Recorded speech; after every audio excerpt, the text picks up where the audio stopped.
Assalamualaikum warahmatullahi wabarakatuh. Assalamualaikum warahmatullahi wabarakatuh. Alhamdulillahirrahmanirrahim. Wassalatu wassalamu ala sayyidina wa ala alihi wa sahbihi ajma'in. Terima kasih kepada moderator dan juga hadirin hadirat.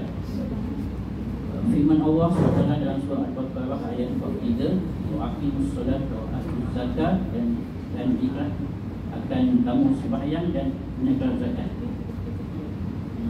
Inilah sebahagian daripada harta kamu untuk keluarkan zakat. Nabi pernah bersebut bahawa orang yang tidak mengeluarkan zakat bukan saja tidak masuk surga, malah tidak akan jejak kaki ke surga. Walaupun orang itu dia sembahyang sunat 100 kali sehari, setiap tahun pergi umrah, pergi Mekah, tetapi hanya tidak mengeluarkan zakat, tidak akan terlepas daripada surga Allah. Jadi kita sebut tentang zakat, ramai orang ingat zakat fitrah, tapi kalian terlupa tentang zakat harta emas. Itu zakat perniagaan, zakat emas, perak, pendapatan, peternakan, pertanian dan sebagainya. Mungkin kita di sini, mungkin kita belajar ilmu agama sampai di Azhar, di Jordan dan sebagainya, tapi ramai lagi masyarakat di luar yang tidak faham tentang zakat, yang masih lagi berbinga, yang masih tak tahu macam mana cara untuk mengeluarkan zakat. Walaupun ada institusi atau pusat zakat, tapi orang masyarakat di luar, di kampung, masih lagi benda lagi tentang zakat.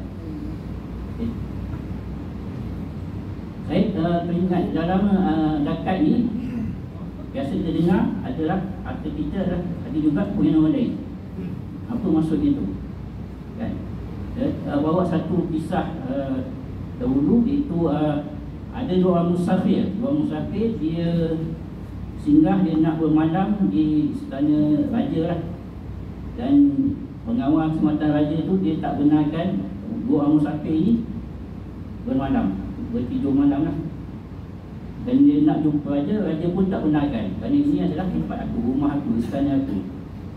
Dan seterusnya dia tanya, sebelum ni rumah siapa? Kata rumah ayah aku. Sebelum tu rumah datuk aku. Lepas ini rumah anak aku. Maknanya mana rumah tuanku? Maknanya bodoh. Maknanya harta tu bukan selama-lamanya kewenangan dia. Okay. Dan akhir sekali saya nak berpantun. Saya dengarkan. Terima kasih. Pergi bertiga mencandat sotong, dapat sotong dibahagi berpakat. Apabila berniaga mendapat untung, cukup nisabnya, tunaikanlah zakat. Masya Allah.